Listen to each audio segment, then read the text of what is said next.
Hello students, welcome to my channel. आज के video में बहुत बहुत स्वागत है आप लोगों का। आज हम डिस्कस करने वाले हैं क्वांटम मैकेनिक्स का नया लेक्चर, जिसके अंदर हम बात करेंगे वेव फंक्शन के बारे में, एक्सपेक्टेशन वैल्यू के बारे में, अनसर्टेनिटी इन एक्सपेक्टेशन के बारे में और सबसे इंपॉर्टेंट प्रोबेबिलिटी डेंसिटी के बारे में। चलिए शुरू करते हैं और आज हम डिस्कस करेंगे सबसे पहले वेव फंक्शन। तो देखिए वेव फंक्शन क्या होता है। वेव फंक्शन एक मैथमेटिकल फंक्शन होता है जो कि किसी क्वांटम मैकेनिकल सिस्टम को रिप्रेजेंट करता है, और उस क्वांटम मैकेनिकल सिस्टम में हमारे पास जो भी वैल्यूएबल इंफॉर्मेशन होगी रिगार्डिंग उस सिस्टम के, उसको रिप्रेजेंट करने का काम करता है वेव फंक्शन, जिसको हम लोग लिखते हैं साई से। ठीक है, वेव फंक्शन एक इंपॉर्टेंट फंक्शन होता है जो कि क्वांटम मैकेनिक्स के अंदर ये रोल प्ले करता है कि कोई भी सिस्टम वर्क कैसे कर रहा है। लाइक अगर कोई सिस्टम है फाइनाइटली है, इनफाइनाइट है, या फिर उस सिस्टम के अंदर मोमेंटम कैसे वर्क कर रहा है, या फिर उस सिस्टम के अंदर पार्टिकल की पोजीशन कैसा है, ये सब चीजों को निकालने के लिए हमारे पास एक वेव फंक्शन होना जरूरी है। अब बात सबसे अच्छी क्या है यहाँ पर कि हमारे पास अभी तक क्वांटम मैकेनिक्स में हर चीज के लिए एक वेव फंक्शन अवेलेबल है। तो उस वेव फंक्शन अवेलेबल होने की वजह से हम उसको यूज में लेते हैं। लाइक अगर मैं वन डायमेंशन पोटेंशियल वेल के बारे में बात करूं तो वहां पर एक पोटेंशियल के लिए मेरे पास वेव फंक्शन डिफाइन होगा। मैं अगर टू डायमेंशन पोटेंशियल वेल के बारे में बात करूंगा तो वहां पर भी मेरे पास में वेव फंक्शन डिफाइन होगा। मतलब मैं जितने भी टाइप की प्रॉब्लम्स को लेकर आऊंगा वहां पर मेरे पास एक वेव फंक्शन डिफाइन होगा। ठीक है, तो ये था वेव फंक्शन का एक छोटा सा इंट्रोडक्शन। अब बात करते हैं वेव फंक्शन होना कैसा चाहिए। तो सबसे पहले मैं आपके सामने डिस्कस करूंगा वेव फंक्शन की सबसे इंपॉर्टेंट प्रॉपर्टी, जिसको कहते हैं प्रोबेबिलिटी डेंसिटी। अब ये सबसे पहले क्यों डिस्कस करूंगा, जबकि मैंने कहा सबसे लास्ट में इसका नाम लिया था। देखिए प्रोबेबिलिटी डेंसिटी क्या है कि हमें प्रोबेबिलिटी डेंसिटी उसे कहते हैं कि किसी पार्टिकल को गिवन रीजन में हम फाइंड कर सकते हैं या नहीं कर सकते, या फिर possibility to finding a particle in a given region are called probability density. What that mean कि मान लेते हैं मेरे पास एक क्वांटम मैकेनिकल सिस्टम है, उसमें यहां पर पार्टिकल है। इस पार्टिकल के यहां पर मिलने की संभावना कितनी है उसको रिप्रेजेंट करते हैं प्रोबेबिलिटी डेंसिटी से, जिसको हम नॉर्मली लिखते हैं माइनस इनफाइनाइट से प्लस इनफाइनाइट। ठीक है, साई स्क्वायर डीवी, इससे हम इसको क्या करते हैं, रिप्रेजेंट करते हैं। ठीक है, याद रखिएगा माइनस इनफाइनाइट से इनफाइनाइट साई स्क्वायर डीवी से हम क्या करते हैं, प्रोबेबिलिटी डेंसिटी को रिप्रेजेंट करते हैं। लेकिन ये प्रोबेबिलिटी डेंसिटी का एक्चुअल फॉर्मूला नहीं है। एक्चुअल फॉर्मूला क्या है जरा वो देखिए। प्रोबेबिलिटी डेंसिटी को बेसिकली हम इस तरीके से रिप्रेजेंट करते हैं कि हम मानते हैं कि भाई x1 से x2 हमारे पास कोई रीजन है, हमारे पास एक साई स्टार और एक होगा साई, ये हो जाएगा डीवी। ये है एक्चुअल प्रोबेबिलिटी डेंसिटी का फॉर्मूला। ये क्या है, हमारा प्रोबेबिलिटी डेंसिटी का एक्चुअल फॉर्मूला। अब आप लोग कहोगे भाई ये एक्चुअल फॉर्मूला कैसे हुआ, आपने तो अभी कहा था कि ये है। ये एक्चुअल में नॉर्मलाइजेशन कंडीशन है, इसको कहते हैं नॉर्मलाइज कंडीशन। अब नॉर्मलाइज कंडीशन क्या होती है वो मैं आपको बाद में बताता हूं, लेकिन उससे पहले मैं वापस बात करूंगा वेव फंक्शन पर, क्योंकि प्रोबेबिलिटी डेंसिटी के थ्रू ही हम वेव फंक्शन को एक्चुअल में समझेंगे। ठीक है, कैसे? प्रोबेबिलिटी डेंसिटी का मैंने भी मतलब बता दिया, finding a particle in the given region. The possibilities to find a particle in the given region are called the probability density. यहां पर कोई भी हमारे पास लिमिट दे सकता है, 0 से इनफाइनाइट दे सकता है, x1 से x2 दे सकता है, कुछ भी दे सकता है। ठीक है, इसलिए इसका जनरल फॉर्मूला x1 से x2, यानी इस x1 x2 की जगह कोई भी लिमिट आ सकती है। अब होगा क्या कि हमारे पास जो वेव फंक्शन होता है, वेव फंक्शन जो होगा वो रियल भी हो सकता है और वेव फंक्शन कॉम्प्लेक्स कॉन्जुगेट भी हो सकता है। अब इसका मीनिंग क्या हुआ, मतलब वेव फंक्शन रियल भी होगा और इमेजिनरी भी होगा। आपने श्रोडिंगर इक्वेशन उठाई होगी, तो श्रोडिंगर इक्वेशन में हमने नोटिस किया है कि वेव फंक्शन मेरा क्या होता है, इमेजिनरी होता है। जैसे कि मैं लिखता हूं आइटा एच का del psi by del t equals to e psi, तो यहां पर ये वेव फंक्शन इमेजिनरी होता है। ये देखो ये आइटा इमेजिनरी साइन को रिप्रेजेंट करता है। ठीक है, तो ये वेव फंक्शन हमारे पास क्या होता है, रियल भी होता है और कॉम्प्लेक्स भी होता है। तो पहली बात वेव फंक्शन के बारे में हमें ये पता चल गई। दूसरी सबसे बड़ी बात, अगर हमें वेव फंक्शन को यूज में लेना है तो वेव फंक्शन कैसा होना चाहिए, ये तो हमें सिर्फ पता चला वेव फंक्शन का नेचर, कि वेव फंक्शन का नेचर क्या होता है, रियल भी होता है और कॉम्प्लेक्स भी होता है। और उसी से प्रोबेबिलिटी डेंसिटी का फॉर्मूला हमने आपको बताया। लेकिन अब बात करते हैं वेव फंक्शन की प्रॉपर्टीज प्लस उसके नेचर को। मतलब अगर आप किसी का जगह पे कोई काम कर रहे हो, कोई वेव फंक्शन यूज ले रहे हो, तो उस वेव फंक्शन के अंदर क्या क्या चीजें होनी चाहिए, उसके लिए हमारे पास कुछ कंडीशंस होती है। तो सबसे पहले मैं बात करता हूं कि वेव फंक्शन मेरा फाइनाइट होना चाहिए। फाइनाइट फाइनाइट वेव फंक्शन मतलब जिस सिस्टम के साथ में एक वेव फंक्शन एसोसिएट होगा, उस सिस्टम के लिए वो वेव फंक्शन फाइनाइट होना चाहिए। फाइनाइट मतलब कोई एक फिक्स वैल्यू प्रोवाइड कराना चाहिए, चाहे वो इमेजिनरी वैल्यू क्यों ना हो, चाहे वो रियल वैल्यू क्यों ना हो, बट मुझे एक फिक्स वैल्यू चाहिए, मतलब चाहिए, इनफाइनाइट नहीं आना चाहिए। तो इसका मतलब वेव फंक्शन अगर हमें कभी भी दिया होगा, सबसे पहले हम चेक करेंगे क्या वो फाइनाइट है या नहीं है। उसको मैं भी आपको बताऊंगा चेक कैसे करते हैं। दूसरी बात, मेरा वेव फंक्शन कंटिन्यूअस होना चाहिए। अब कंटिन्यूअस वेव फंक्शन का मीनिंग क्या होता है जरा वो समझते हैं। पहले एक कंडीशन और लिखना चाहूंगा मैं यहां पर। उस कंडीशन में ये लिखा हुआ है कि del psi by del x, del psi by del y, del psi by del z and del psi by del t it's single valued. ये सिंगल वैल्यूड क्योंकि ये दोनों चीजें एक ही बात को कवर करती है, इसलिए इन दोनों को मैंने साथ में लिखा। अगर आपको कंटिन्यूटी समझ में आ गई तो आपको ये भी समझ आ जाएगा। तो हमारा वेव फंक्शन पहले तो फाइनाइट होना चाहिए, दूसरा कंटिन्यूस होना चाहिए, तीसरा इन पर एक सिंगल वैल्यू देना चाहिए। अब ये दोनों चीजें कनेक्टेड कैसे, जरा वो सुनिए। देखिए कंटिन्यूस का मीनिंग क्या होता है कि मान लेते हैं कि मेरे पास यहां पर एक कोई रीजन है। अब मैंने यहां पर एक वेव फंक्शन लिया, वो वेव फंक्शन पहले ऐसे चल रहा था धीरे धीरे, अचानक से उसको ऐसे हो गया। तो ये जो बना इसको कहेंगे हम डिसकंटिन्यूटी, क्योंकि यहां पर एक एरर पैदा हो गया। ये ऐसा आया और अचानक से ऐसे हो गया, इसको पर्टर्बेशन बोलते हैं। पर्टर्बेशन की थ्योरी के अंदर आप इसको डिटेल में पढ़ेंगे, ठीक है।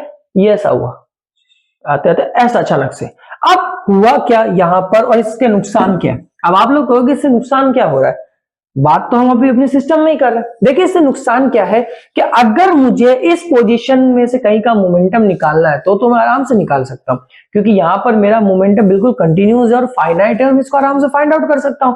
बट यहां पर एक बहुत बड़ा जंप आ गया, मतलब एक बहुत बड़ा जंप। इस जंप के लिए मोमेंटम की वैल्यू को फाइंड करना पॉसिबल नहीं है। मोमेंटम की वैल्यू को फाइंड करना हमारे लिए पॉसिबल नहीं होगा। इसका मतलब क्या हुआ, यहां पर मोमेंटम फाइंड आउट नहीं किया जा सकता। दैट्स मीन कि यहां पर मोमेंटम में डिसकंटिन्यूटी आ गई। तो मोमेंटम में डिसकंटिन्यूटी आने की वजह से ये फंक्शन डिसकंटिन्यूस हो जाता है। इसकी वजह से ये फंक्शन काम का नहीं होता, क्योंकि यहां पर मैं मोमेंटम को डिफाइन नहीं कर पाऊंगा। और क्योंकि हम लोग जानते हैं हाइजेनबर्ग अनसर्टेनिटी प्रिंसिपल, जो कि मैं आगे कंप्लीट लेक्चर इसके बारे में लेके आऊंगा, उसमें क्वेश्चन आंसर्स भी बहुत होंगे, जिसमें कहा जाता है, हाइजेनबर्ग ने कहा था, we cannot predict exact momentum and the position simultaneously। ये बात हाइजेनबर्ग ने कही थी, ठीक है। तो इसका मतलब अगर मैं सिर्फ मोमेंटम पे बात करूंगा तो मैं मोमेंटम को ऑब्जर्व करता रहूंगा, लेकिन अगर इतना बड़ा जंप मेरे साथ आ जाएगा तो मैं मोमेंटम को डिफाइन नहीं कर पाऊंगा। इसका मतलब यहाँ मोमेंटम या तो इनफाइनाइट हो जाएगा या फिर हो सकता है बहुत कम हो जाए, मतलब जीरो के पास में। लेकिन जीरो के पास में होने की पॉसिबिलिटीज बहुत कम है। इनफाइनाइट हो सकता है या फिर कुछ ऐसा नंबर आ सकता है जो कि हम सोच भी नहीं सकते। इसलिए इसको कहेंगे कि हमारे पास जो वेव फंक्शन होता है वो हमारे पास क्या होना चाहिए, कंटिन्यूअस होना चाहिए। अब बात आती है सिंगल वैल्यू की। तो देखिए अगर मैं एक वेव फंक्शन का x के रेस्पेक्ट में डेरिवेटिव करूं तो एक कोई पार्टीशन कोई वैल्यू आएगी, y में करूं तो कोई वैल्यू, z में करूं तो कोई वैल्यू। लेकिन अगर मैं वापस इस रीजन पे आऊं तो यहां पर जैसा कि मैंने बोला कि बहुत बड़ा गैप, बहुत बड़ा जंप आ गया। इस जंप की वजह से यहां पर ये जो कोऑर्डिनेट सिस्टम है ये मल्टीपल वैल्यूज देंगे। मल्टीपल वैल्यूज मतलब हो सकता है एक इमेजिनरी, दो इमेजिनरी, एक रियल, एक इमेजिनरी, एक इमेजिनरी, एक रियल, ऐसे टाइप के मुझे मल्टीपल सॉल्यूशंस मिलेंगे। तो मल्टीपल सॉल्यूशन मिलने की वजह से मैं इस वेव फंक्शन को डिफाइन नहीं कर पाऊंगा, मतलब इसके सॉल्यूशंस को डिफाइन नहीं कर पाऊंगा, जिसकी वजह से वापस वही बात यहां पर आके खड़ी हो जाएगी कि अगर हम इसको किसी सिंगल पॉइंट पे डिफाइन ही नहीं कर पा रहे हैं तो फिर ये वेव फंक्शन हमारा काम का नहीं होगा। तो इतनी ज्यादा बातें जो मैंने अभी आपको बताई ये सिर्फ इन दो स्टेटमेंट पे, कंटिन्यूस यानी कंटिन्यूस का मतलब होता है कि एक वेव फंक्शन काम कर रहा तो सीधा सीधा काम करना चाहिए, कोई एकदम से जंप नहीं आना चाहिए। सिंगल वैल्यू का मतलब क्या हुआ कि हमारा हर पोजीशन पे अगर हम कोई ना कोई चीज फाइंड करना चाहे तो हमें एक पर्टिकुलर वैल्यू मिलनी ही चाहिए। ये है हमारा सिंगल वैल्यू फंक्शन। तो आई होप सो आपको समझ में आया होगा कि क्या मतलब है वेव फंक्शन का फाइनाइट एंड कंटिन्यूअस के अंडरस्टैंडिंग में। ओके, तो ये हमारे पास में आया कि अगर हमें किसी वेव फंक्शन को यूज में लेना है तो उसकी ये कंडीशंस होगी। मतलब क्या क्या होगा, फाइनाइट होना चाहिए, कंटिन्यूअस होना चाहिए और हमारे पास में सिंगल वैल्यूड होना चाहिए। नाउ अब मैं कुछ क्वेश्चंस लेता हूं जिसको हम चेक करेंगे क्या हमारा वेव फंक्शन फाइनाइट है या नहीं है। मैंने क्वेश्चन लिया y equals to a e की पावर आयोटा के एक्स। हमसे पूछा है इसको फाइंड करो कि क्या ये वेव फंक्शन फाइनाइट है या नहीं है। तो कैसे चेक करेंगे, सिंपल सा है, y इक्वल्स टू a, इसकी जगह मैं लिख सकता हूं, इसकी वैल्यू मैं जानता हूं, क्या होगा cos theta plus iota sine theta, यही होगा मेरे पास। ठीक है, तो इसका मतलब क्या होगा मेरे पास, सॉरी आयोटा थीटा, तो ये मेरे पास क्या हो जाएगा cos के x प्लस आयोटा साइन के x। अब यहां पर जरा चीजों को ढंग से गौर करेंगे हम यहां पर कि जब भी हम कभी भी साइन एंड कॉस के फंक्शन के बारे में बात करते हैं तो साइन एंड कॉस के फंक्शन के अंदर हम लोग जानते हैं कि साइन और कॉस की हर वैल्यू -1 से 1 के अंदर होती है, -1 से 1 के अंदर होती है। यानी कि साइन और कॉस की सीरीज ले लो, साइन और कॉस को खुद उठा लो तो इसकी वैल्यू या तो -1 होगी या उस 1 के अंदर कहीं ना कहीं लाई कर रही होगी। -1 से 1 के अंदर लाई करती है किसकी वैल्यू, साइन और कॉस की। तो इसका मतलब ये क्या, एक फाइनाइट सॉल्यूशन हमारे पास प्रोवाइड कर रहा है। फाइनाइट सॉल्यूशन का मीनिंग क्या होता है कि हमारे पास में पर्टिकुलर वैल्यू आनी ही चाहिए। आप साइन कॉस को सॉल्व कीजिए, -1 से 1 के अंदर कोई ना कोई सॉल्यूशन तो इसका यहां पर मौजूद होगा, जीरो तो होगा ही होगा, चाहे आप कोई भी वैल्यू रख लो जीरो तो मिलेगा ही मिलेगा, या -1 मिल सकता है या 1 मिल सकता है, या इन दोनों के बीच का कोई पर्टिकुलर वैल्यू हमारे पास मिल सकता है। तो ये वेव फंक्शन हमारा क्या है, फाइनाइट वेव फंक्शन है। दूसरा एक और वेव फंक्शन लेते हैं, उसको भी चेक करते हैं। ठीक है, दूसरा जो हमारा वेव फंक्शन है वो है a y equal to a e की पावर -k mod x। ठीक है, हाँ, -k mod x। अब हमसे कहा गया कि आप इसको चेक करो क्या ये एक फाइनाइट वेव फंक्शन है। ठीक है, मैं चेक कर देता हूं कि ये फाइनाइट वेव फंक्शन है कि नहीं है। मैं जानता हूं मोड x की लिमिट जो होती है वो -इनफाइनाइट से +इनफाइनाइट के बीच में होती है। ये बात हम सब लोग जानते हैं कि मोड x का, जो नहीं जानते वो इसको नोट कर ले कि मोड x की वैल्यू -इनफाइनाइट से +इनफाइनाइट के बीच में होगी।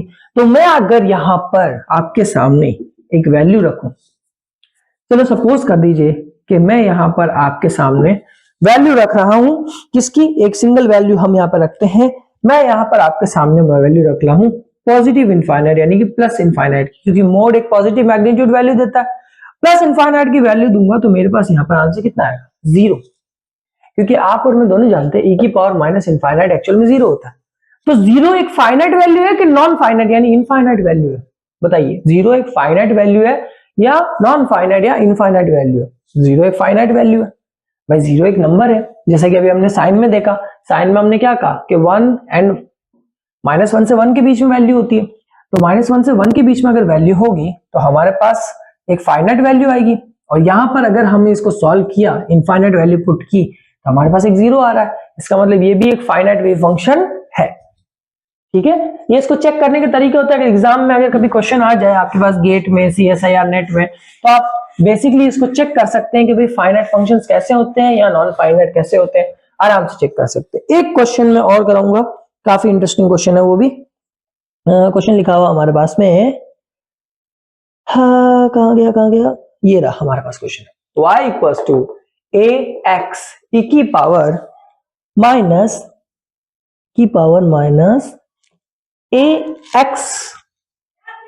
ax स्क्वायर, हमारे पास ये दिया हुआ है और हमसे कहा गया है कि भाई साहब इसका आप लोग क्या निकाल दो, वेव फंक्शन निकाल दो। बता रहा है, नहीं सॉरी, इससे हमसे पूछा है कि भाई बताओ क्या ये फाइनाइट है या नॉन फाइनाइट है। तो देखिए मैं जरा आपसे एक सिंपल सी बात पूछता हूं, अगर मैं यहां पर इन दोनों को देखूं, इस ए को, ये अभी छोड़ देना, ये कांस्टेंट होता है, अगर मैं सिर्फ x और इसको देखूं तो मेरे पास एक दो फंक्शन है, एक है fx1 और एक आ गया मेरे पास fx2। अगर मैं fx2 के अंदर लिमिट रख देता हूं इनफाइनाइट की, तो यहां पर मेरे पास कितनी वैल्यू आएगी फंक्शन की, 0 वैल्यू। हाँ या ना? मतलब अगर मैं x टेंड्स टू इनफाइनाइट रखता हूं मेरे सेकंड फंक्शन में, तो सेकंड फंक्शन मेरा इनफाइनाइट पे अप्लाई करेगा, इनफाइनाइट बन जाएगा, ठीक है, जैसा कि यहां पर दिया हुआ है। और अगर मैं x टेंड्स टू 0 रख दूं मेरे इस फंक्शन पर, यहां पर, तो इस पूरे का आंसर भी कितना आएगा, 0 आएगा। अब कुछ लोग कहेंगे यहां पर दिमाग लगाने के लिए हमसे कहेंगे, और उनका सवाल बिल्कुल जायज है कि भाई अगर सर आप इनफाइनाइट रख रहे हो तो यहां पर भी इनफाइनाइट आएगा और यहां पर भी इनफाइनाइट आएगा, ठीक है। तो देखिए सुनो, इसकी वैल्यू 0 और इसकी वैल्यू इनफाइनाइट। अगर किसी भी नंबर को 0 से मल्टीप्लाई करोगे तो आंसर तो कितना आएगा, 0 ही आएगा। अगर आप इंफिनिटी के नंबर को भी 0 से मल्टीप्लाई करोगे तो वो 0 ही आएगा। तो ये चीज मैं कॉमनली बता रहा हूं, क्योंकि मैंने यहां पर लिमिट इसलिए बताई, मैंने यहां पर इनफाइनाइट इसलिए बताया क्योंकि बेसिकली इसी की वजह से पूरा फंक्शन क्या हो रहा है, 0 हो रहा है। और अगर आप डायरेक्ट 0 रखते हो तो वो तो बहुत अच्छी बात है, e की पावर -0 कुछ, ये तो 0 ही होगा, कुछ भी कर लो मल्टीप्लाई करने में तो 0 ही आंसर आएगा, ठीक है। तो समझ गए? तो कोई ये ना कहे कि सर आपने x2 में तो इनफाइनाइट रखा लेकिन यहाँ इनफाइनाइट क्यों नहीं रखा, क्योंकि ये समझने वाली बात नहीं है, अंडरस्टैंडिंग है, सिंपल सी बात है, ज्यादा इसमें कोई बड़ी साइंस नहीं है, बहुत सिंपल सी बात बोली। क्या बोली है, अगर आप यहाँ इनफाइनाइट करोगे तो ये 0 हो जाएगा, और ये अगर इनफाइनाइट है, इनफाइनाइट इंटू 0 भी इनफाइनाइट, सॉरी 0 ही तो होगा।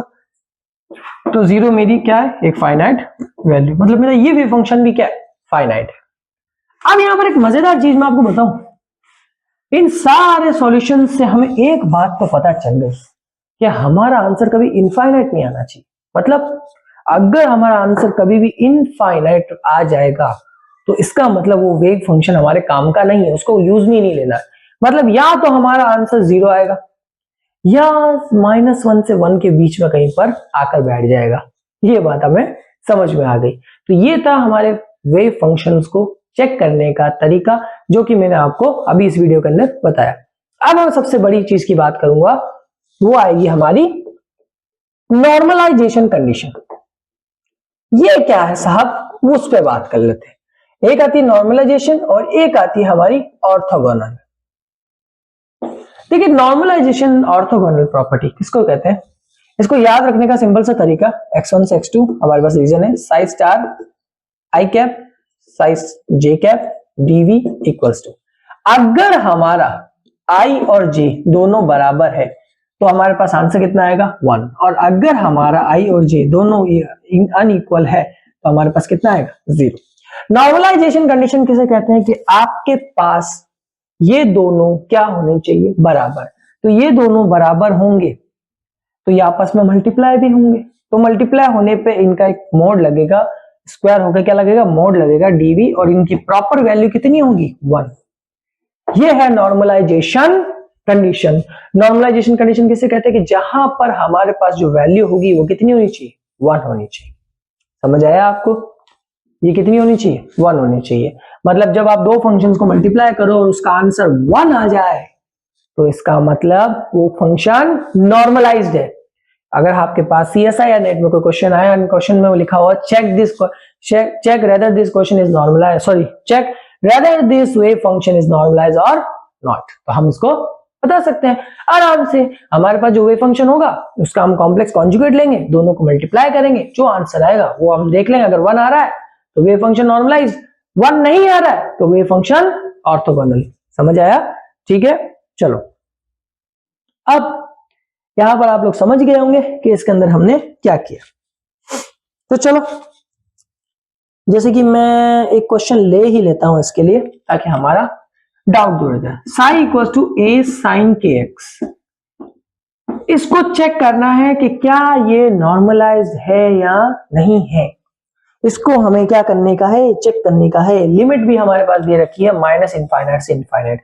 अच्छा एक चीज मजे की बात बता देता हूं, अगर कभी क्वेश्चन में लिमिट नहीं दे रखी है, मान लेते हैं वेव फंक्शन में लिमिट नहीं मिलेगी आपको, हो सकता है कभी दी कभी नहीं दी, तो नहीं दे रखी हो तो हमेशा माइनस इनफाइनाइट से इनफाइनाइट ही लेना। इससे क्या होती है, क्वेश्चन सॉल्व करने की प्रोबेबिलिटी बहुत अच्छी हो जाती है। क्यों? क्योंकि ज्यादातर वेव फंक्शन के साथ में एक्सपोनेंशियल फंक्शन एसोसिएट होते हैं, और एक्सपोनेंशियल फंक्शन के एसोसिएट होने की वजह से क्या होता है कि अगर माइनस इनफाइनाइट पे तो जीरो दे देगा और इनफाइनाइट पे वो इनफाइनाइट वैल्यू देगा। इस वजह से हमारी क्या होती है, फायदा मिल जाता है हमको क्वेश्चन को सॉल्व करने का। समझ आया आपको? तो आई होप सो आपको समझ आया होगा कि माइनस इनफाइनाइट से इनफाइनाइट हम क्यों ले रहे हैं। तो चलो भाई अब इस पे बात करते हैं, ठीक है? चलो ओके, अब हम इस क्वेश्चन को सॉल्व करते हैं जिसके अंदर हम बताएंगे कि वेव फंक्शन कैसे काम कर रहा है, कि वेव फंक्शन नॉर्मलाइज है या नहीं, इसको चेक करेंगे। तो हमारे पास एक वेव फंक्शन दिया है a sin kx। अब हमें ये चेक करना है कि क्या ये वेव फंक्शन नॉर्मलाइज है या नहीं। तो मेरी नॉर्मलाइजेशन कंडीशन क्या कहती है? मेरी नॉर्मलाइजेशन कंडीशन ये कहती है माइनस इनफाइनाइट से infinite psi star psi dv equal to क्या होना चाहिए, 1 होना चाहिए। तो चेक कर लेते हैं। तो साई स्टार dv, अब इसका कोई कॉम्प्लेक्स तो है नहीं, तो इसका मतलब क्या होगा, a sin kx, ये भी ऐसा ही रहेगा, इनटू a sin kx। ये चीज समझ आई आपको? इसमें ये क्या हो जाएंगे भाई साहब, माइनस इनफाइनाइट से इनफाइनाइट a स्क्वायर हमारा बाहर आ जाएगा, ये बन जाएगा साइन स्क्वायर kx, ये हमारे पास ये बनेगा। चलो साइन स्क्वायर kx को मैं क्या लिख सकता हूं, जब इसको चीज को ढंग से देखेंगे, sine square kx equal to 1 minus cos 2x by 2, ठीक है? क्योंकि आप और मैं दोनों जानते हैं कि इसको ऐसा लिखा जा सकता है, तो हम रखेंगे यहां पर, रखा तो a स्क्वायर माइनस इनफाइनाइट से infinite 1 minus cos 2kx upon 2, अलग अलग डिवाइड करें इनको, अलग अलग डिवाइड करके फिर क्या करेंगे, इंटीग्रेट करेंगे dx। तो देखो a स्क्वायर माइनस इनफाइनाइट से इनफाइनाइट 1/2 dx और minus 1/2 sorry cos 2kx by 2 minus infinite से इनफाइनाइट dx। ओके, अब आप लोग को ये ना बोले कि भाई यहाँ पे तो dv था तूने dx कैसे ले लिया, तो यार ये तो एक जनरल फॉर्मूला है ना, जिसके साथ होगा उसी का तो इंटीग्रेट करना पड़ेगा, ठीक है? याद रखिए। तो इसका अगर मैं सॉल्यूशन देखूं तो इसका एक बहुत बेकार सॉल्यूशन आएगा, इनफाइनाइट ही आएगा इसका सॉल्यूशन। तो मतलब ये टर्म तो कैंसिल हो गई, ये टर्म इनफाइनाइट आएगी, ठीक है भाई? ये टर्म तो मेरे पास क्या आएगी, इनफाइनाइट आएगी। लेकिन एक बात मजे की मैं कहना चाहूंगा कि हमारी जो ये माइनस का cos 2x है, जब आप इसका इंटीग्रेट करोगे तो ये बनेगा sin 2x बाय 2k, ये बनेगा, देख लो, इसका इंटीग्रेशन करेंगे तो बनेगा sin 2kx upon 2 into 2 4k, ये बनेगा माइनस इनफाइनाइट से इनफाइनाइट। जब आप साइन इनफाइनाइट की वैल्यू देखते हो, साइन इनफाइनाइट की, तो साइन माइनस इनफाइनाइट से प्लस इनफाइनाइट के बीच में एक फाइनाइट वैल्यू पे क्या करेगा, लाई करेगा। इसको याद रख लीजिएगा कि साइन हमेशा, साइन जो होगा वो हमेशा माइनस इनफाइनाइट से प्लस इनफाइनाइट में एक फाइनाइट वैल्यू पर क्या करेगा, लाई करेगा, ठीक है? लेकिन अगर कोई बंदा इसको अभी भी कंफ्यूजन की नजर से देख रहा है तो मैं उसको एक चीज और देना चाहूंगा, क्या, जरा देखिए, उसका इंडिकेट वापस करें, देखिए मजा आएगा। क्योंकि क्वांटम मैकेनिक्स पढ़ रहे हैं तो क्वांटम मैकेनिक्स इतना आसान तो होगा नहीं, कुछ भेजा तो खपेगा ही। जो इस चीज को नहीं समझ पाया उनके लिए ये सॉल्यूशन है। मैंने क्या बोला, माइनस इनफाइनाइट से प्लस इनफाइनाइट के बीच में साइन क्या करता है, एक फाइनाइट वैल्यू पे लाई करेगा। लेकिन जो इसको नहीं समझ पाया उनके लिए मैं कहूंगा, मैं इसकी लिमिट चेंज कर देता हूं, 0 से इनफाइनाइट, तो ये बन गया 2, 2 से 2 कैंसिल। अब इसका अगर मैं करूं तो बनेगा साइन 2kx अपॉन 2, 0 से इनफाइनाइट, 0 से इनफाइनाइट। तो देखो इनफाइनाइट पे इसकी वैल्यू कुछ भी हो सकती है, मुझे नहीं पता। साइन 2x की मैं मान लेता हूं इनफाइनाइट पे इनफाइनाइट है, इस माइनस साइन 0 की वैल्यू कितनी होती है, 0 होती है। तो 0 तो एक फाइनल वैल्यू है ना, तो 0 तो एक फाइनाइट वैल्यू है, जीरो तो कहाँ है, एक फाइनाइट वैल्यू है कि नहीं है? बिल्कुल है।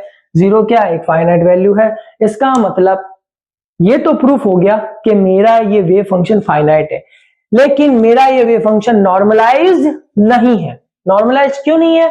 क्योंकि आंसर नॉर्मलाइजेशन कंडीशन कहती है कि आंसर कितना आना चाहिए था, 1, लेकिन मेरा आंसर कितना आया, 0।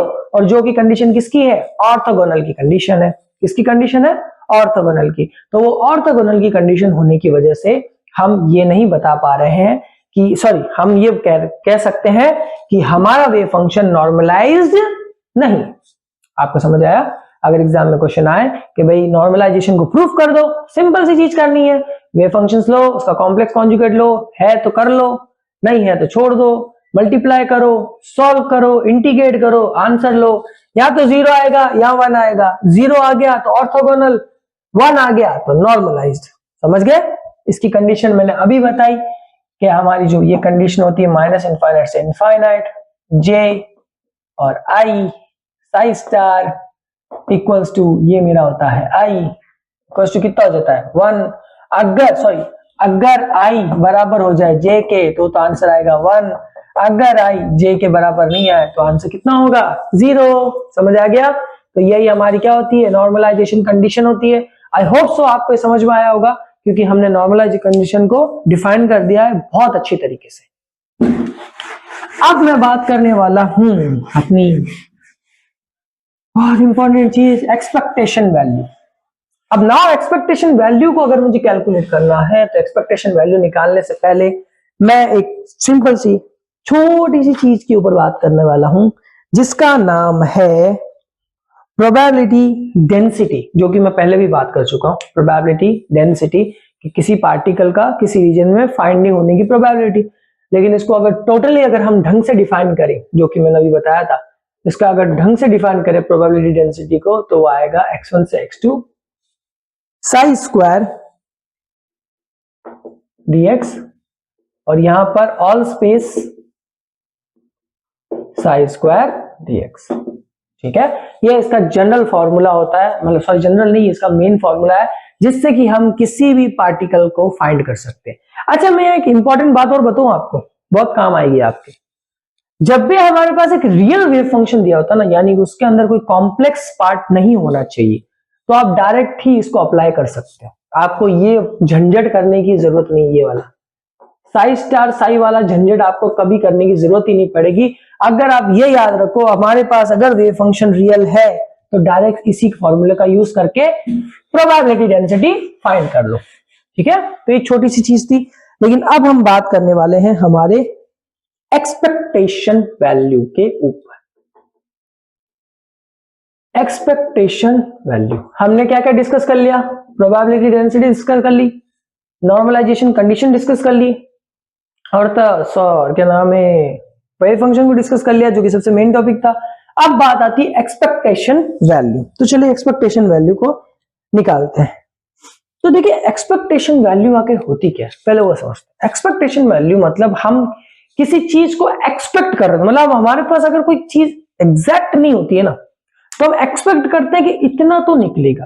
तो होता क्या है कि कोई क्वांटम मैकेनिकल सिस्टम होता है, अगर वहां पर हम किसी चीज की पोजीशन को डिफाइन कर रहे हैं या किसी चीज का मोमेंटम डिफाइन कर रहे हैं, लाइक किसी पार्टिकल का किसी का पोजीशन डिफाइन कर रहे हैं, किसी की एनर्जी को डिफाइन कर रहे हैं, तो हमें वहां एक चीज का बहुत ध्यान रखना पड़ेगा, क्योंकि हमारे हाइजेनबर्ग साहब ये कह के गए कि आप किसी पार्टिकल का एग्जैक्ट मोमेंटम भी नहीं बता सकते और एग्जैक्ट पोजीशन भी नहीं बता सकते।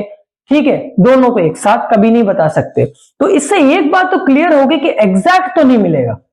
तो अगर एग्जैक्ट नहीं मिलेगा तो कोई ना कोई वैल्यू तो मिलेगी। तो जो वैल्यू मिलेगी उसको हम कहेंगे एक्सपेक्टेशन वैल्यू, यानी कि जिसको हम एक्सपेक्ट करते हैं कि यार इतनी तो मिलनी ही चाहिए। ठीक है, तो इसका एक्सपेक्टेशन वैल्यू का जनरल फॉर्मूला होता है ऑपरेटर ए, ये एक ऑपरेटर है, x1 से x2 रीजन होगा psi star psi psi star psi dv, sorry psi star a cap psi dv upon x1 से x2, या फिर जिसको हम ऑल स्पेस भी लिख सकते हैं, ऑल स्पेस लिख देंगे तो ज्यादा अच्छा रहेगा, ऑल स्पेस आगे यहाँ पे भी आप ऑल स्पेस लिख सकते हो, उससे कुछ फर्क नहीं पड़ेगा। ठीक है, सेम चीज साई स्टार साई डीवी, ये हमारे पास होना चाहिए। इसकी मदद से मैं एक्सपेक्टेशन वैल्यू को क्या करता हूं, फाइंड आउट करता हूं। ये सच स्टार है, ठीक है, एक्सपेक्टेशन वैल्यू को फाइंड कर सकता हूं। अच्छा, यहाँ एक ही जगह अगर मान लीजिए मुझे पोजीशन चाहिए तो यहाँ एक्स होगा, तो यहाँ भी कितना आ जाएगा, एक्स आ जाएगा। मोमेंटम चाहिए तो यहाँ पी होगा, तो यहाँ भी कितना आ जाएगा, पी हो जाएगा। अब इनकी कुछ जनरल वैल्यूज होती है, पहले मैं वो लिखाऊंगा, फिर इसके बाद इसका क्वेश्चन सॉल्व करूंगा। तो इनकी जनरल वैल्यूज को हम लोग लिख लेते हैं। मेरे पास यहाँ इसके बहुत कुछ पड़ा है, इसको देख लेना। ये एक्सपेक्टेशन का फॉर्मूला है, इसको नोट कर लेना। पहले मैं इनकी कुछ जनरल वैल्यूज जो कि इंपॉर्टेंट है और जिनको लर्न करना बहुत ज्यादा जरूरी है। अगर हमारे पास ऑपरेटर आ जाए पोजीशन का और हमसे कहे पोजीशन की एक्सपेक्टेशन वैल्यू निकालो, तो उसके लिए हम एक ही जगह रखेंगे x। अगर मोमेंटम आ जाए तो उसके लिए हम p की जगह रखेंगे आयटा h काट डेल बाय डेल x। ये हम किसकी जगह रख रहे हैं, a की जगह, याद रखिएगा, ये हम a की जगह रखेंगे। ये अभी हमने फॉर्मूला लिखा था ना, मैं लिख देता हूं भाई, ऑल स्पेस, अभी मैंने बोला ऑल स्पेस लिख सकता हूं, psi star a cap psi dv infinite, all space psi star psi dv. ये मैं क्या कर सकता हूं, इस ऑपरेटर की जगह मैं चीजों को पुट करूंगा। अगर पोजीशन बोलेगा तो यहां पोजीशन आएगा, तो ऑपरेटर ए की जगह कितना आएगा, एक्स आएगा। अगर यहाँ P दिया होगा तो इस P, ये भी P कहाँ आएगा, यहाँ आएगा। लेकिन फिर जब हम इसको सॉल्व करेंगे, वेव फंक्शंस को रखकर इसको सॉल्व करेंगे, तब इसकी A की जगह वैल्यू क्या आएगी, iota h cut del by del x। ये भी मैं क्वेश्चन सॉल्व करूंगा तब मैं आपको बताऊंगा। ठीक है भाई, फिर हमारे पास आ गया काइनेटिक एनर्जी का। तो काइनेटिक एनर्जी का आता था K, उसके लिए हम वैल्यू रखेंगे A की जगह h cut square by 2m del square by del x square. ये आप नोट करते जाइए, काफी इंपॉर्टेंट चीज है। Del square by del y square, del square by del z square plus, okay, ये हम रखेंगे काइनेटिक एनर्जी के लिए। और टोटल एनर्जी की अगर हम बात करेंगे, टोटल एनर्जी यानी कि हमारा एच कैप, तो उसके लिए हम रखेंगे एच कट का square by 2m del square plus v x y और जेड। और अगर हम एंगुलर मोमेंटम की बात करेंगे, तो एंगुलर मोमेंटम के लिए हम रखेंगे iota h cut y del by del x plus minus z del by del y. समझ गए आप लोग? तो ये इंपॉर्टेंट फॉर्मूला होते हैं, माइनस आयटा एच कट। इनको नोट कर लीजिए पहले, सबसे पहले।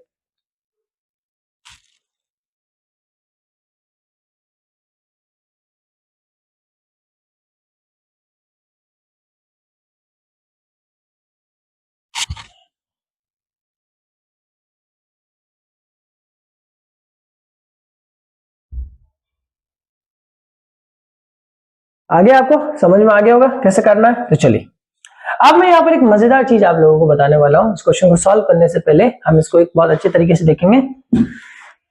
अब कैसे यूज करेंगे, क्या करेंगे, वो सब मैं आपको अभी बताने वाला हूं। कैसे वैल्यूज को निकालेंगे।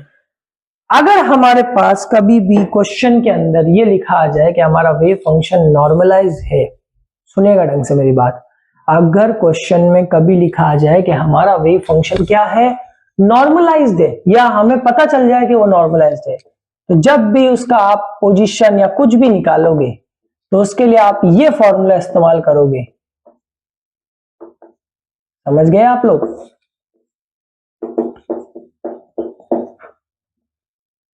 अच्छा, कुछ लोगों के दिमाग में ही आ रहा होगा, इसको उसको काट क्यों ना दे, यही बचेगा।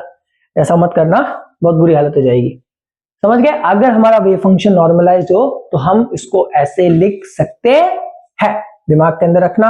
और सबसे इंपॉर्टेंट बात, अगर हमारा वेव फंक्शन नॉर्मलाइज्ड हो तो हमें इसको भी लिखने की जरूरत नहीं है, इसको भी लिखने की जरूरत नहीं पड़ेगी। अब आप लोग कहोगे क्यों नहीं पड़ेगी भाई? तो लिखने की जरूरत इसलिए नहीं पड़ेगी क्योंकि वेव फंक्शन नॉर्मलाइज होने की कंडीशन के अंदर इसकी वैल्यू 1 आ जाएगी। समझ आया आपको? वेव फंक्शन नॉर्मलाइज होगा तो इसका मीनिंग क्या है, जरा ढंग से देखिए भाई। अगर ये नॉर्मलाइज्ड है तो इसकी वैल्यू तो कितनी होती है, 1। तो हट गया ना ये। समझ आई मेरी बात? ये तो मैंने सिर्फ फॉर्मूला समझाने के लिए आपको लिखा था, ताकि आपको बाद में कंफ्यूजन ना हो कि यार इसको सर ने नीचे से क्यों हटा दिया। मैंने इसलिए हटा दिया क्योंकि अगर मेरा वेव फंक्शन नॉर्मलाइज्ड है तो उसकी वैल्यू 1 है, तो 1 है तो उसको हटा दो, सिर्फ ये काम आएगा। ठीक है। और हाँ, कोई बच्चा ये ना करे कि ये भी तो 1 हो जाएगा, ना ना ना, ध्यान रखिएगा यहाँ पर एक ऑपरेटर है, क्योंकि अभी तक मैंने ऑपरेटर्स के बारे में डिस्कशन नहीं किया है। ऑपरेटर्स अभी आना स्टार्ट होंगे, एक अलग से वीडियो बनाऊंगा जिसके अंदर मैं ऑपरेटर्स को कंप्लीटली डिस्कस करूंगा, कितने टाइप के ऑपरेटर्स होते हैं। फिलहाल सिर्फ इतना याद रखिए, ऑपरेटर वो होता है जिस पर कोई वेव फंक्शन काम करता है। तो मतलब जब तक आपके पास किसी सिस्टम में एक ऑपरेटर मौजूद होगा, ऑपरेटर कौन होगा? जिसके ऊपर क्या लगी होगी? कैप लगी होगी। तो जब तक आपके पास एक ऑपरेटर मौजूद होगा, वो वेव फंक्शन को आप छेड़ नहीं सकते। यानी कि मैं उसको ना तो 1 कर सकता हूं ना 0 कर सकता हूं, जब तक वो ऑपरेटर कहां है? उस पर चिपका हो उसके साथ में। लेकिन नीचे वाले के पास में तो कोई ऑपरेटर था नहीं, इसलिए इसकी वैल्यू कितनी रख दी? 1 रख दी। M I clear? समझ आया आपको कैसे काम किया हम लोगों ने? तो चलिए, अब मेरे पास यहाँ पर एक क्वेश्चन दिया गया है जिसमें मेरे पास क्या क्या साई इक्वल टू ए की पावर आयोटा के एक्स। हमसे कहा गया है कि भाई इसका मोमेंटम एक्सपेक्टेशन वैल्यू निकालिए। मोमेंटम एक्सपेक्टेशन वैल्यू, तो चलिए मोमेंटम एक्सपेक्टेशन वैल्यू निकाल देते हैं। अब मुझे नहीं पता कि मेरा वेव फंक्शन नॉर्मलाइज है या नहीं है। अब क्योंकि देखो, नॉर्मलाइजेशन कंडीशन को अगर मैं यहां निकालने की कोशिश करूं तो नहीं निकलेगी। ट्राई कर लेते हैं, क्या ये नॉर्मलाइज है या नहीं है। तो नॉर्मलाइज है या नहीं ये देख लेते हैं। साई स्टार साई, ताकि हमारा ये भी हो जाएगा। साई स्टार साई यानी कि माइनस इनफाइनाइट से प्लस इनफाइनाइट के बीच में लिमिट तो मेरे पास है नहीं, तो मैंने माइनस इनफाइनाइट से प्लस इनफाइनाइट लिमिट रख दी। रखी तो अब अगर मैं इसका रखूं तो भाई ए तो ए ही रहेगा। साई स्टार यानी कि कॉम्प्लेक्स कॉन्जुगेट आईटा, आयोटा माइनस में चला जाएगा, फिर ए की पावर आयोटा के। अच्छा देखो, इन दोनों को अगर मैं देखूं तो मेरी नॉर्मलाइजेशन कंडीशन क्या कहती है कि हमारा ये जो होना चाहिए, क्या नाम है, मैं इसको यहां लिख रहा हूं, साई स्टार साई, ये कितना होना चाहिए? 1 होना चाहिए। यानी कि ए की पावर माइनस आयोटा के डॉट ए की पावर आयोटा के इक्वल टू 1 होना चाहिए। इन दोनों का आपस में मल्टीप्लाई करो तो 0 होकर 1 हो जाएगा। तो बचा कितना? ए स्क्वायर का ए उधर भेजो तो ए बराबर मेरे पास कितना आएगा? 1 आएगा। तो अगर आप ढंग से देखो, अगर मैं यहां पर ए की वैल्यू को पुट कर दूं तो मेरा ये वेव फंक्शन नॉर्मलाइज्ड है या नहीं है? बिल्कुल नॉर्मलाइज्ड वेव फंक्शन है मेरा, क्योंकि ये जो ए होता है ना किसी वेव फंक्शन के साथ में, जो ये ए होता है ये एक्चुअल में एक कांस्टेंट है जिसकी वैल्यू को हम फाइंड आउट करेंगे बिल्कुल इसी मेथड से जो अभी मैंने किया है। कैसे करेंगे? साई स्टार साई की वैल्यू 1 होती है, वेव फंक्शंस को आप रखोगे, मल्टीप्लाई करके देखोगे, कोई एक वैल्यू आएगी ए की हमारे पास में। अब इसको उठा के आप यहां रख दो, आप इसको उठा के यहां रखोगे तो इस टोटल वेव फंक्शन की वैल्यू कितनी आ जाएगी? 1 आ जाएगी। समझ आ गया आपको? तो इसका मतलब ये मेरा वेव फंक्शन क्या है? नॉर्मलाइज्ड है। तो भाई वेव फंक्शन तो हो गया नॉर्मलाइज्ड, वेव फंक्शन हो गया नॉर्मलाइज्ड, वेव फंक्शन मेरा नॉर्मलाइज्ड हो गया। लेकिन अब मुझे क्या निकालनी है? Momentum expectation value. क्या निकालनी है? Momentum expectation value. तो मोमेंटम एक्सपेक्टेशन वैल्यू को पहले मैं इस फॉर्मूला से, जो मेन फॉर्मूला उससे निकालूंगा, फिर नॉर्मलाइज कंडीशन के हिसाब से भी कर लेंगे। चलिए देखिए, माइनस इनफाइनाइट से प्लस इनफाइनाइट लिमिट रख दी हम लोगों ने। मोमेंटम का देख लेते हैं भाई, क्या हो जाएगा? Psi star p cap psi dx, यही होगा मेरा, यही होगा मोमेंटम का, तो मेरा यही होगा। आप लोगों ने बता दिया मुझे कि मोमेंटम का तो यही होता है।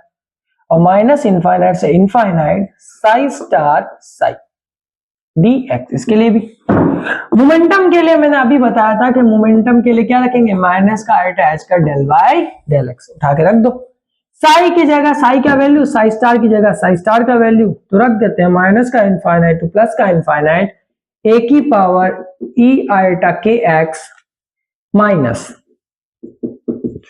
आयोटा एच का डेल बाय डेल एक्स, और साई की जगह ई की पावर आयोटा के एक्स रखा, बाहर क्या आ जाएगा? dx आ जाएगा। चलो, और नीचे मेरे पास वैल्यू कितनी आएगी? माइनस इनफाइनाइट से इनफाइनाइट ए की पावर, और ये ए की पावर आयोटा के एक्स, मेरे पास ये वैल्यू आएगी। अच्छा देखिए, ये ए ऑपरेटर नहीं है यहां पर, ये ए कांस्टेंट है। ऑपरेटर कौन होगा? जिसके ऊपर कैप लगी होगी, ये पी ऑपरेटर है।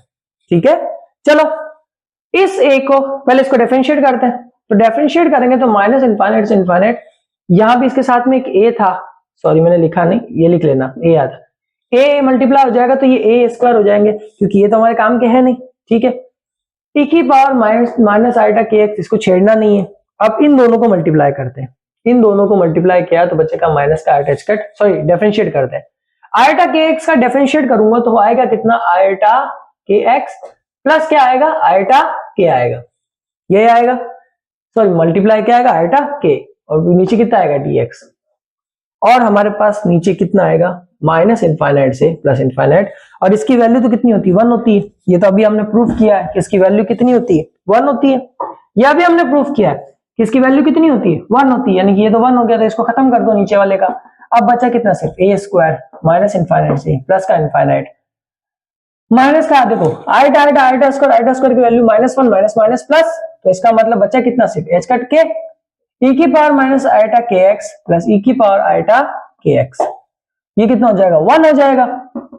इन दोनों की वैल्यू कितनी हो जाएगी, 1 हो जाएगी। देखो ये अभी हमने निकाला है e की पावर माइनस आइटा के एक्स, e की पावर के एक्स, इस a की वैल्यू अभी हमने निकाली थी, पीछे कितनी थी, 1 थी, इसको a को यहां ले लो साथ में ताकि कंफ्यूजन ना हो। इस पूरी की कंप्लीट की वैल्यू कितनी हो गई थी, 1 हो गई थी, तो हमारे पास बचा कितना, h कट k, इसका मतलब मोमेंटम की एक्सपेक्टेशन वैल्यू कितनी आई, h कट k आई।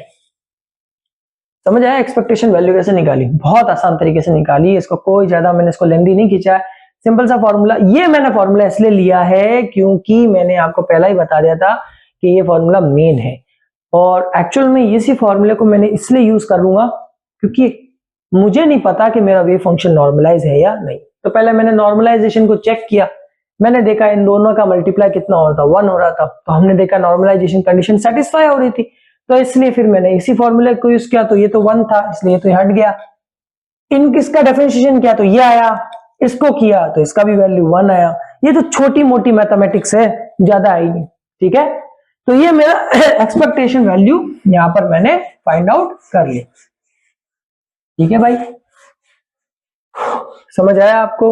और एक चीज में बहुत इंपॉर्टेंट जो चीज है वो मैं आज आपको बताने वाला हूं, ये जो चीज होती है ना psi equals to a e की पावर आइटा के एक्स, ये जो a होता है मैं इसको बताना भूल गया था, ये कांस्टेंट है, और इसकी वैल्यू को अगर आप डायरेक्ट फाइंड करना चाहता है, कोई बच्चा अगर इसकी वैल्यू को डायरेक्ट फाइंड करना चाहता है, तो नॉर्मलाइजेशन कांस्टेंट को डायरेक्ट फाइंड करने का तरीका ये होता है कि आप सीधा सीधा क्या करो, 1 करो, 1 लिखो, और नॉर्मलाइजेशन कांस्टेंट का एक फॉर्मूला मैं बता देता हूं, root of psi star psi dv. अगर कोई डायरेक्ट इसको निकालना चाहता है, अगर इस ए को डायरेक्ट कोई निकालना चाहता है तो वो इस फॉर्मूले की मदद से निकाल सकता है, आराम से इस फॉर्मूले की मदद से निकाल सकता है। अगर डायरेक्ट एग्जाम में डायरेक्ट निकालना चाहते हो तो क्या करो, यहां से रूट लगा के निकाल लो, ये डायरेक्ट निकालने का तरीका है। और नहीं तो एक तरीका ये यही वाला माइनस इनफाइनाइट से infinite psi star psi dv, उन दोनों को लिखो, ए माइनस इनफाइनाइट से infinite a into a square हो जाएगा, माइनस आइटा के एक्स और प्लस आइटा के एक्स डीवी, इन दोनों की वैल्यू करेंगे तो कितना हो जाएगा, e की पावर 0 और ये 1 हो गया। और हम जानते हैं कि इसकी कंप्लीट वैल्यू कितनी होती है, 1 होती है। भाई नॉर्मलाइजेशन कंडीशन में हमारे पास क्या स्टेटमेंट होता है कि साई स्टार साई डीवी कितना होता है, 1 होता है। मुझे ए स्क्वायर की वैल्यू चाहिए तो मैं क्या करूंगा, इसको रखूंगा, तो मुझे ए की वैल्यू मिल जाएगी, कितनी आ गई, 1 आ गई, बस। और अगर उसी चीज को मैं डायरेक्ट निकालना चाहता हूं तो मैं डायरेक्ट इससे निकाल सकता हूं। क्या करूंगा, यही काम जो मैंने यहाँ किया है यही काम करूंगा, यही काम होगा यहाँ पर एज इट इज। समझ आया आपको। तो ये तरीका है नॉर्मलाइजेशन कांस्टेंट को निकालने का, या तो इससे कर लो या इससे कर लो, बात वही है भैया, वही काम होगा, वही चीज होगी, वही चीज आपको करनी पड़ेगी। तो ये तो आसान काम है, आप और मैं दोनों कर सकते हैं, ठीक है। तो ये था हमारा कांस्टेंट निकालने का तरीका। अब हमारे पास में हमने एक्सपेक्टेशन वैल्यू भी निकाल ली, ठीक है। एक क्वेश्चन में एक्सपेक्टेशन वैल्यू का और लूंगा जिसको मैं फाइंड आउट करूंगा। यहां पर मैं वापस मोमेंटम का ही एक्सपेक्टेशन वैल्यू लूंगा, मोमेंटम का एक्सपेक्टेशन वैल्यू, और मोमेंटम से रिलेटेड मैं 4-5 चीजें आपको बता दूंगा, बहुत काम की चीजें, ट्रिक की समझ लीजिए। हमसे कहा गया है कि मोमेंटम का एक्सपेक्टेशन वैल्यू निकालिए अगर हमारे पास एक फंक्शन दिया गया है psi equals to 2/L sine square pi x by L. अगर हमारे पास एक वेव फंक्शन ये दिया गया है और हमसे कहा गया है कि इसकी क्या निकालो, मोमेंटम निकालो, एक्सपेक्टेशन मोमेंटम इसका निकाल दो। तो चलिए एक्सपेक्टेशन मोमेंटम निकालते, और यहां पर हमें स्पेस में लिमिट दे रखी है 0 से L तक, तो आराम से निकालेंगे। आराम से निकालने का तरीका क्या होता है, P इक्वल्स टू 0 से L। यहां पर अब हमारे पास लिमिट है, ठीक है, 0 से L, तो हमारे पास क्या होगा, साई स्टार P साई, यही होगा dx, ठीक है, ये dx ले लेंगे। चलो भाई एक्सपेक्टेशन निकालते हैं 0 से L। इसका साई स्टार करूंगा तो कुछ फर्क नहीं पड़ेगा, ठीक है। सॉरी, यहां लगता है मुझसे, सॉरी यहां मुझसे एक मिस्टेक हो गई, साइन स्क्वायर नहीं है, यहां पर साइन ही, ठीक है, सॉरी क्वेश्चन में मिस्टेक हो गई, ठीक है। Sine pi x by L, इसका कितना होता है, minus iota h cut del by del x, और मेरे पास यहाँ पर जो कोई वैल्यू होगी तो वैल्यू कितनी हो जाएगी मेरे पास, √2/L sign pi x by L and dx। चलिए देखिए, अगर इस चीज को ढंग से डिफाइन करें हम तो वापस देखिएगा, 0 से L √2/L कितना हो जाएगा, 2/L हो जाएगा। साइन कितना हो जाएगा मेरे पास, साइन स्क्वायर हो जाएगा, लेकिन अब मैं पहले इसका डेफरेंशिएट करूंगा, जाहिर सी बात है मुझे डेफरेंशिएशन करना पड़ेगा इसका, डेफरेंशिएशन नहीं करूंगा तो मैं निकाल ही नहीं सकता, तो मैं इसका रख दूंगा sign pi x by L, इसका डेफरेंशिएशन करूंगा तो माइनस का अटैच कट, साइन का कितना होता है cos pi x by l, और इसका कितना हो जाएगा पाई बाई एल। इसकी लिमिट कितनी आ जाएगी, 0 से L आ जाएगी, सॉरी लिमिट अभी चाहिए नहीं ना, अभी तो dx का काम है, सॉरी, ठीक है। बचा कितना, 0 से L, 2/L तो मेरे पास हो गया, ये आइटा हमारे पास बचा हुआ है, इसको अभी छोड़ देंगे, इसको बाहर ले लेते हैं, sine pi x by l, और ये हमारे पास कितना हो जाएगा, cos pi x by l into pi by l dx। 2 sine x cos x कितना होता है, कॉस 2x, तो ये हमारे पास minus iota h cat by l, 0 से L कितना हो जाएगा, sine 2 pi x by l into pi by l, ये पाई बाई एल भी हम बाहर ले लेते हैं, बचा कितना dx। इसका जब आप इंटीग्रेशन करोगे ना तो आपके पास वैल्यू आएगी 0, आपके पास वैल्यू आएगी 0, गारंटी है कि आपके पास वैल्यू कितनी आएगी, 0 आएगी, यानी आपके मोमेंटम का एक्सपेक्टेशन वैल्यू कितना आएगा, 0 आएगा। अब ये तो हमें इतना सॉल्यूशन करने के बाद में पता चला, मैं आपको बताता हूं एक अमेजिंग ट्रिक मोमेंटम के ऊपर। याद रखिएगा, मोमेंटम का एक्सपेक्टेशन वैल्यू हमेशा 0 होगा अगर हमारे पास वेव फंक्शन रियल होगा। रियल का मतलब इसमें कोई कॉम्प्लेक्स क्वांटिटी इन्वॉल्व नहीं होनी चाहिए। अगर इसमें कोई कॉम्प्लेक्स क्वांटिटी इन्वॉल्व नहीं है तो हमारा वेव फंक्शन डेफिनेटली कितना होगा, मोमेंटम के लिए 0 होगा, यानी मोमेंटम की एक्सपेक्टेशन वैल्यू कितनी होगी, 0 होगी। याद रखिएगा, इस चीज को निकालने का तरीका है, आगे जब आप कभी फ्यूचर में क्वेश्चन करोगे तो ये आपका बहुत ज्यादा काम आएगा। तो ये था हमारा वीडियो एक्सपेक्टेशन वैल्यू के लिए, नॉर्मलाइजेशन कंडीशन के लिए, ऑर्थोगोनल प्रॉपर्टी के लिए। मैंने एक एक चीज को बाकायदा स्टेप बाय स्टेप एक एक पॉइंट को कवर किया है। आई होप आपको वीडियो अच्छी लगी होगी, बहुत मजा आया होगा। मिलता है नेक्स्ट वीडियो में, जिसके अंदर हम इसके आगे की चीज यानी कि हाइजेनबर्ग अनसर्टेनिटी प्रिंसिपल के बारे में डिस्कस करेंगे, और उसके जो मेन जो कोर कॉन्सेप्ट है ना, कोर कॉन्सेप्ट क्या, क्वेश्चंस जो कि एनर्जी, अनहार्मोनिक एनर्जी, एक्सपेक्टेशन एनर्जी, जो जिसके लिए हम एक्सपेक्टेशंस फार्मूला का यूज करेंगे। और मैंने आपको इतना क्लियर, इतना रियल में सही बता रहा हूं ना, इतना जब मैं पढ़ रहा था तब मुझे भी इतना क्लियर नहीं था, लेकिन जब मैं आपको पढ़ा रहा हूं तब मैंने इसको और सिंप्लीफाई किया है, एक एक चीज को सिंप्लीफाई करके लाया। लेकिन अगर फिर भी आप में से किसी को भी इसको समझने में कोई दिक्कत आई हो, प्लीज कमेंट के अंदर मुझे मेंशन जरूर कर दे। इन फ्यूचर जब मैं नेक्स्ट वीडियो लाऊंगा उसके अंदर अगर मुझसे कोई सच में गलती हुई है तो मैं अपनी गलती को एक्सेप्ट करते हुए अपनी नेक्स्ट वीडियो के अंदर मैं दूसरा जो कॉन्सेप्ट समझाऊंगा उसको और क्लियर समझाने की कोशिश करूंगा। मिलता है नेक्स्ट वीडियो में, सब्सक्राइब करें, लाइक करें और शेयर करना ना भूलें।